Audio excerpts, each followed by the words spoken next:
नहीं पढ़ना, क्योंकि सिलेबस तो बहुत बड़ा है। तो आपको सेलेक्टेड पढ़ना है कि ज़्यादा नंबर आए और कितना कम लिखना है, क्योंकि आपका जो लॉन्ग क्वेश्चन है, तो लॉन्ग क्वेश्चन है कि मैं लिख रहे 8 पेज 10 पेज, इससे नहीं, मतलब जो क्वेश्चन पूछा जाए उसी को जवाब देना है। जैसे कि कभी कभी क्या होता है, क्वेश्चंस पूछ दिया कि explain the consumer equilibrium through the indifference curve, तो हमको उतना ही बात लिखना है। कुछ स्टूडेंट्स क्या करते हैं कि इंडिफरेंस कर्व क्या है, उसका एजम्पशंस क्या है, उसका प्रॉपर्टी क्या है, उसका इक्विलिब्रियम कंडीशंस क्या है, उसका लिमिटेशंस क्या है, उसका यूज क्या है, सब लिख देते हैं। कभी कभी तो इंडिफरेंस क्वेश्चन में इनकम इफेक्ट और सब्स्टिट्यूशन इफेक्ट भी देते हैं। क्वेश्चन अगर पूछता है कि what do mean by income effect, substitution effect, price effect, उसी को एक्सप्लेन करना है, ना कि पूरी इंडिफरेंस एक्सप्लेन करना है। तो ये सारी चीज़ें आपको हम बताएंगे क्या नहीं करना है, क्या नहीं करना है, आपको ज़रूरी है, क्योंकि सिलेबस बहुत बड़ा है।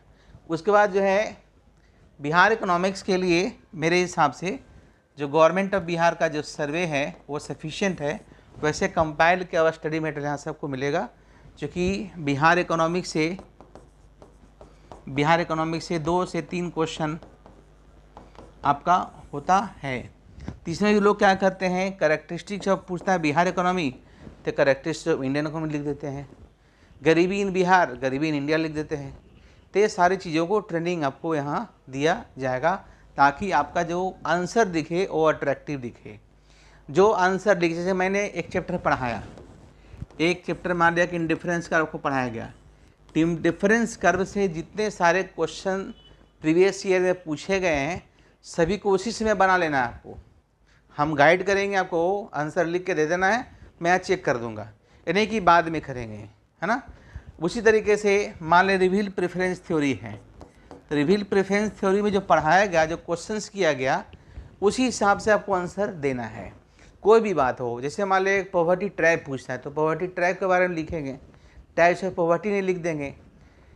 हम गवर्नमेंट का जो एम्प्लॉयमेंट स्कीम है वो पूछेगा तो उसको ही लिखेंगे, पूरा नहीं लिख देना है। किसान क्रेडिट कार्ड पूछेगा तो वही लिखना है, पूरा नवाड और आरआरबी के बारे में नहीं लिख देना है। तो ये सारी चीज़ें आपको ध्यान रखना, वैसे आंसर मैं आपको दूंगा। क्लियर है। 2-3 चीज़ और ध्यान रखिए, क्योंकि ऑप्शनल पेपर जब आप लिखते हैं तो ध्यान देना है कि क्वेश्चंस क्या कर रहे हैं। भी कर रहा हूँ, क्वेश्चंस जो पूछा गया है, क्वेश्चंस को 2 बार 3 बार पढ़िए, उसके बाद जवाब दीजिए। इसीलिए आपको प्रीवियस ईयर क्वेश्चंस कराया जाता है, ताकि आपको आदत हो जाए कि क्या लिखना है और क्या नहीं लिखना है ना। उसके बाद देखिए, आप बीए में और एमए में जब